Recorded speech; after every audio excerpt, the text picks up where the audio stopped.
Programas de opinión emitidos en este canal son responsabilidad de las personas que los expresan. Por lo tanto, no comprometen la línea editorial del canal. Teleamiga Internacional, transformando vidas.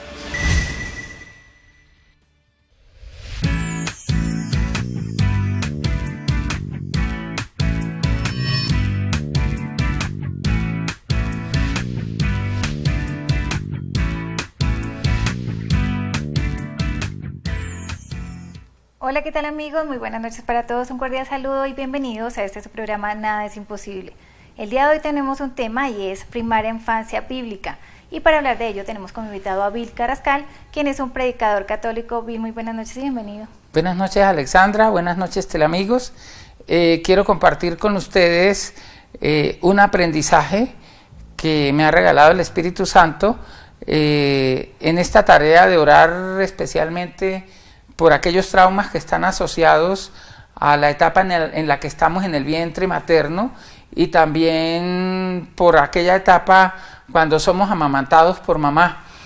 Las escrituras, en la investigación que yo he ido haciendo a lo largo de los años, plantean perfectamente lo que los psicólogos en la era contemporánea llaman las etapas del desarrollo emocional, ¿sí? Y resulta que la Biblia las tiene supremamente bien planteadas. Podríamos decir que cuando la psicología lo plantea, mi mamá diría, están descubriendo el agua tibia en papeleta. La Biblia lo plantea y lo plantea de una mejor manera. Y para hablar de la primera infancia bíblica hay un término que se llama brefos, ¿sí? Y brefos es un término hebreo que significa criatura y que designa al niño que aún no ha nacido, es decir, al niño que está en el vientre materno y al niño recién nacido. También significa niño, y digamos hay dos textos bíblicos donde es usado este término brefos, que es en el texto bíblico que habla de cuando Jesús, cuando nos dice el evangelista, encontraréis un niño envuelto en pañales y reclinado en un pesebre. Se está refiriendo al niño Jesús después de ya nacido, cuando está en el pesebre, lo que celebramos en Navidad. Pero en el texto de la visitación, cuando la Santísima Virgen va a visitar a su prima Santa Isabel y nos dice que el niño en el vientre de Isabel saltó de gozo cuando la Santísima Virgen dio su saludo. Ese niño, el término que usa la Biblia, el Evangelio, es también brefos. Entonces, de ahí yo termino concluyendo que la Biblia plantea una primera infancia, porque es el mismo término, ¿sí? El mismo niño al que se refiere en el vientre materno, podríamos decir el bebé en el vientre, es el mismo bebé que ya nació, y es una etapa psicológica, podríamos decir. Para los psicólogos sería la etapa que ellos llaman la etapa simbiótica, es decir, donde el bebé y la mamá piensan y sienten como uno solo. ¿Eso qué implicaciones tiene? Es decir, que desde esa perspectiva, lo que yo llamo primera infancia desde la Biblia es la etapa del desarrollo emocional, espiritual y físico, que va desde la fecundación hasta el destete, ¿sí? Hasta el momento en que terminamos de ser amamantados, ¿sí? Y lo que se llama destete, es decir, después de que se nos da la leche materna. Eso se llama primera infancia bíblica. Y lo lindo, pues, de descubrir este tema es descubrir, por ejemplo, la importancia de orar por la lactancia, ¿sí? Yo puedo decir sin falsa presunción que yo soy casi que el único predicador o instrumento de Dios que ora específicamente por la lactancia, ¿sí? Oramos siempre por las heridas en el vientre materno, pero a nadie se le ocurre que la etapa de la lactancia define ahí sí lo que llaman los psicólogos, ¿sí? O consolida el vínculo afectivo materno, materno-filial, ese vínculo que tenemos con mamá y que viene desde que somos fecundados, mientras estamos en el vientre materno, y ya una vez pasamos por el vientre, pues seguimos dependiendo de mamá, ¿sí? Y seguimos siendo sustentados con mamá a través de la leche materna, y desde esa perspectiva, un día pensando en esto y meditando en esto, me llegaba otra inspiración del Espíritu Santo. La mamá es la primera tierra prometida a la que Dios nos envía. ¿Por qué? La tierra prometida era la tierra que emanaba leche y que emanaba miel, ¿cierto? Y la mamá es eso. La mamá emana miel porque nos da cariño, nos da ternura, y es la ternura y el amor de mamá la que nos da, la que desarrolla en nosotros seguridad, confianza, ¿sí? Y la que nos da las herramientas, ¿sí? Para sentirnos seguros, para enfrentar el mundo, ¿sí? Y la mamá nos da leche, ¿sí? Y leche es vida. Eso significaba la tierra prometida. Y qué lindo, mamá es la primera tierra prometida. Pero esa primera tierra prometida está muy clara en esa etapa brefos, ¿sí? En esa etapa, y el término brefos no solamente tiene un sentido, digamos, biológico, porque no solamente habla de la etapa en la que somos esas criaturas, o que estamos en el vientre, o que estamos en el regazo materno siendo amamantados, sino que también habla de la criatura espiritual que ha sido transformada, ¿sí? Que ha sido transformada por Cristo, y que está siendo transformada a partir de descubrir que su vocación es el servicio. Entonces miren qué bonito este tema a mí me apasiona, y lo lindo de este tema es que reflexionando, y cuando yo empiezo a atender personas que me llegan con dificultades con los hijos, me encuentro con un salmo, el Salmo 131, que lo trabajamos alguna vez acá, hablando de la confianza, ¿sí? Y el Salmo, en algunas versiones de la Biblia, el título que tiene es confianza filial, es decir, la confianza que tenemos con Dios Padre, ¿sí? Y entonces resulta que ese Salmo dice que como un niño recién amamantado en los brazos de su madre o en el regazo de su madre, así nuestra alma confía en el Señor desde ahora y por siempre. Si uno mira la hermenéutica de este salmo, es decir, la interpretación que hace el exégeta de la Biblia, alguna vez yo leía una interpretación y esta persona que la explicaba decía que según este salmo, ser destetado, un niño recién destetado es un niño que aprende a confiar, ¿sí? O sea, ser destetado es aprender a confiar. Y entonces a mí me quedó sonando esa idea, ser destetado es aprender a confiar. Y si decimos que la primera etapa o la primera infancia en la Biblia está desde la fecundación hasta el momento en el que somos destetados, pues podríamos llegar a otra conclusión, que la tarea de mamá, mientras nos tiene en ella misma como tierra prometida, tierra que emana leche y miel, es una sola, enseñarnos a confiar. Y cuando yo descubro esa idea, me estremezco, porque entonces empiezo a decir, bueno, y si mamá no hace bien la tarea por alguna razón, por problemas nerviosos, por peleas con papá, por infidelidades de papá, por maltratos, ¿qué puede pasar en un niño cuando se vulnera la confianza? Sí, eso le iba a decir, Bill, porque muchas veces digamos que no es porque la mamá no quiera, sino porque físicamente no le sale. Entonces obviamente eso tiene que ver también con el estado emocional en que ella se encuentra, porque es importante que durante su gestación el bebé y la mamá esté muy tranquila, muy relajada, trate de evitar los conflictos con su pareja, trate de estar lo más tranquila posible porque eso le afecta a su bebé, porque lo que ella está sintiendo igualmente se lo está transmitiendo. Pero hay muchas mujeres, desafortunadamente, que tienen a su bebé y dicen, no me salió nada, y no es porque ella realmente no quiera, sino porque físicamente no puede. En ese caso, ¿qué es lo más aconsejable? Bueno, si no hay leche, lo importante es que haya miel.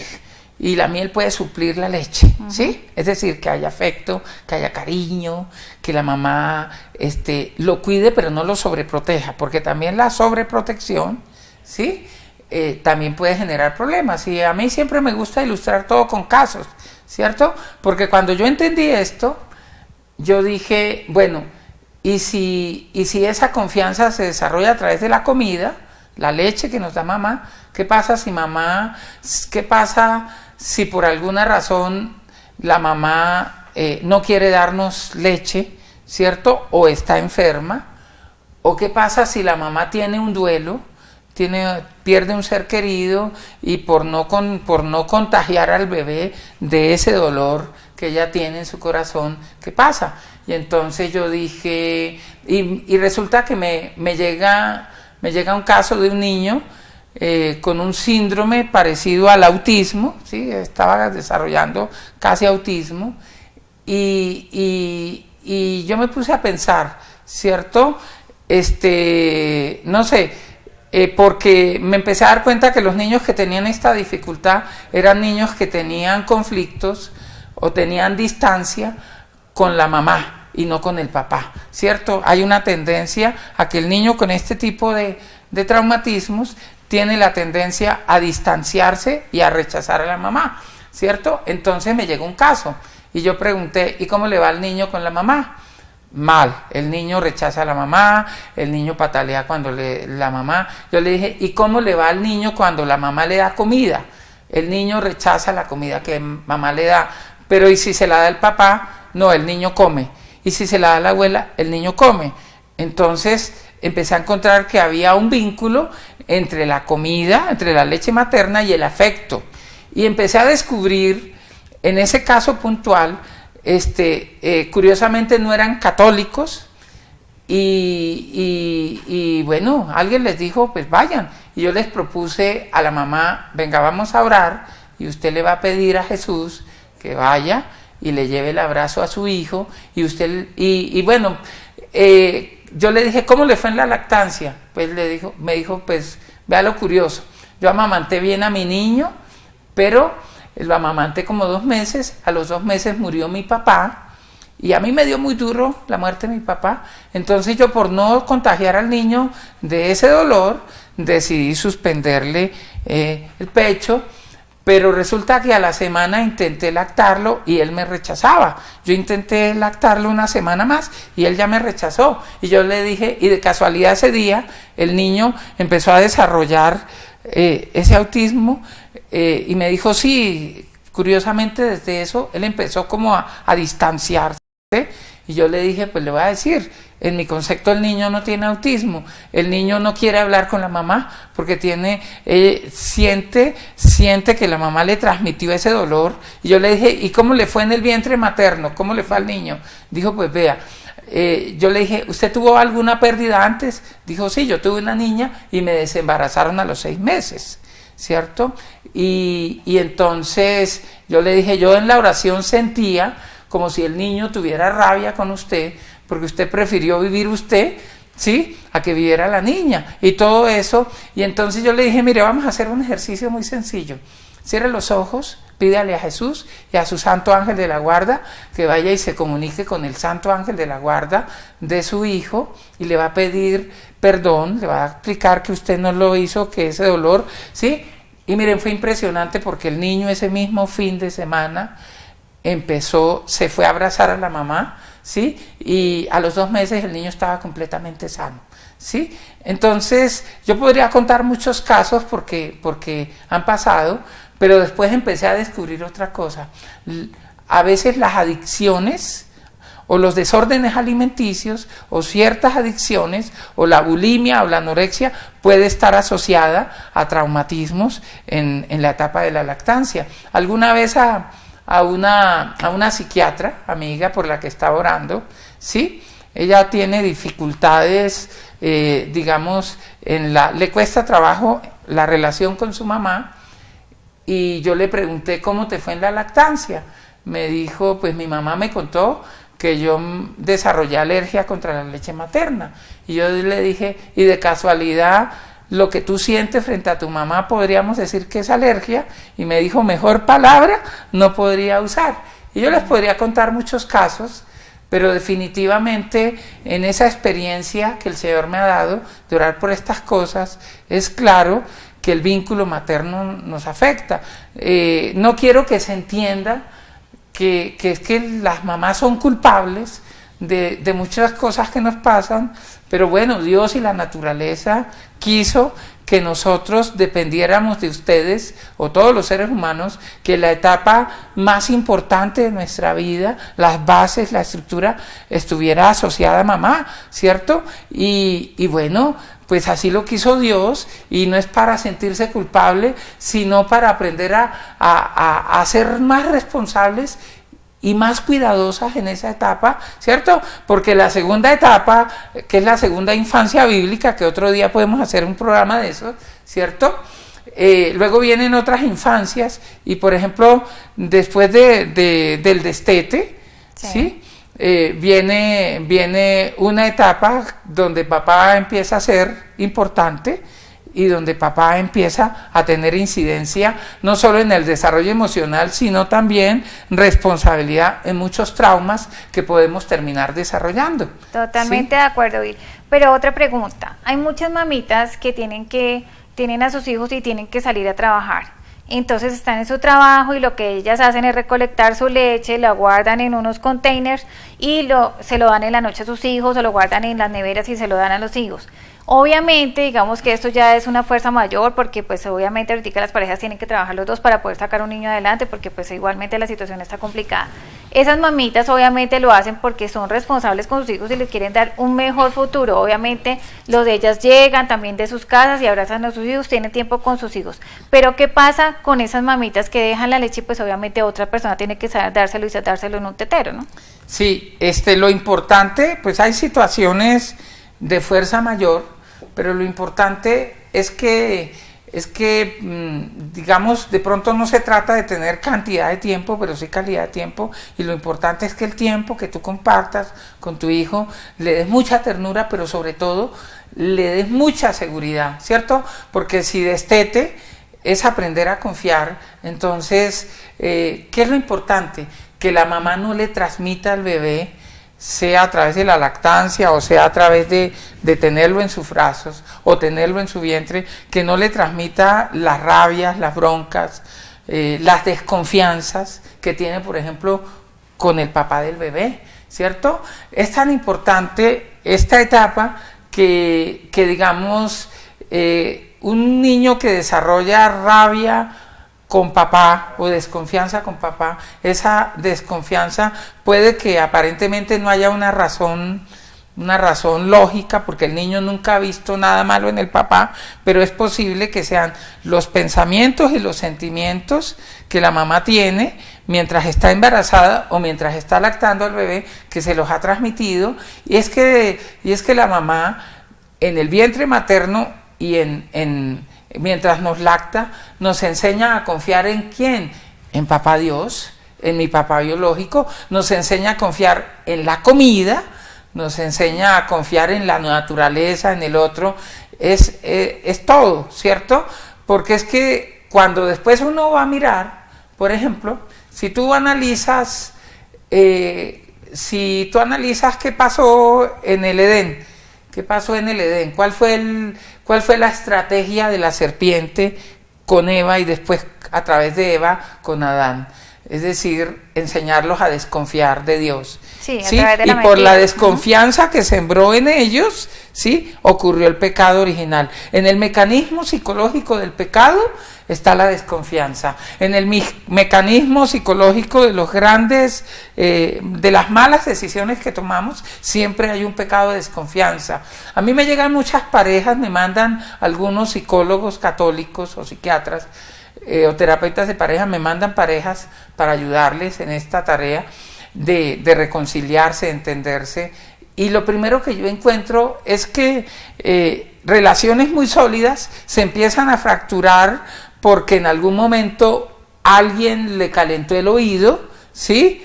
O se puso a pensar, a imaginarse más de la cuenta, ¿cierto? Y toda separación, por ejemplo, toda ruptura de pareja o toda quiebra financiera y toda mala decisión que tomamos, por lo general, lo primero que ocurre es una desconfianza, ¿cierto? ¿Y dónde nos forman en la confianza? ¿Dónde está la universidad de la confianza? En el vientre y en el regazo materno. Entonces miren lo importante, y obviamente a veces las mamás, madres solteras, no es pecado ser madre soltera, pero ¿cómo le llenamos de fortaleza a estas mamás para que le den confianza al niño? ¿Cierto? La mamá decide tener al niño, decide darle la vida, pero ¿cómo le infundimos confianza a ellas? Sí. ¿Cómo sería una de esas confianzas? Porque sí, ahorita desafortunadamente hay muchas mamitas solteras porque digamos que en los colegios la educación sexual va volando, entonces las niñas ya no las enseñan a tener tantos valores o a guardarse realmente para el hombre de su vida, porque pues realmente eso es un momento muy lindo, sino que ya eso es algo de quitar y poner y chao, y si no me acuerdo ni cómo te llamas, entonces digamos que esos valores ya se perdieron, Bill. Queremos de verdad reforzar un poco esto, que los chicos tengan un poco más de amor propio, de seguridad en sí mismos, que sepan que el amor lo puede todo y que hay cosas que vale la pena esperar, que eso del afán no queda sino el cansancio. Vi, se nos está acabando el tiempo, tú tienes un salmo muy bonito para terminar. Sí, bueno, yo quiero que terminemos con este salmo y si tú estás embarazada o si tú tienes algún problema de desconfianza con mamá o con papá o con Dios o con quien sea, yo te invito para que le pidas a la Santísima Virgen María que te lleve a su vientre, a Dios Padre que te abrace, y con este salmo yo te invito para que oremos, ¿sí? Si estás embarazada, coloca tu manita ahí en tu vientre, ¿sí? Y juntos repitamos este salmo. ¿Qué salmo es, Will? El Salmo 139, versículo del 13 al 16, ¿sí? Porque tú formaste mis entrañas, tú me tejiste en el vientre de mi madre, confieso que soy una obra prodigiosa, pues todas tus obras son maravillosas, de ello estoy bien convencido. Mis huesos no se te ocultaban cuando yo era formado en el secreto, tejido en lo profundo de la tierra. Tú me veías cuando era solo un embrión. Todos mis días estaban escritos en el libro de la vida. Mis días estaban escritos y contados antes de que ninguno de ellos existiera. Señor, desde que yo estaba en el vientre de mamá, tú me veías y tú me tejiste con tus manos. Yo te pido que en este momento restaures la confianza que ha sido rota en los corazones de todos nosotros, y especialmente que aquellas mamitas que se sienten inseguras y que tienen miedo a dar la vida y que tienen algún conflicto contigo, con papá o con mamá o con ellas mismas, puedan ser amamantadas en esa leche y esa miel que brota de tu Santo Espíritu, y que aprendan a confiar. Gloria al Padre y al Hijo y al Espíritu Santo. Bueno, mil gracias, Bill, por haber estado con nosotros, por compartir esos mensajes con tantas personas que nos están viendo. Muchísimas gracias a ustedes por acompañarnos. Bill, muchas gracias y nos vemos en una próxima oportunidad. Gracias, Alexandra. Dios los bendiga.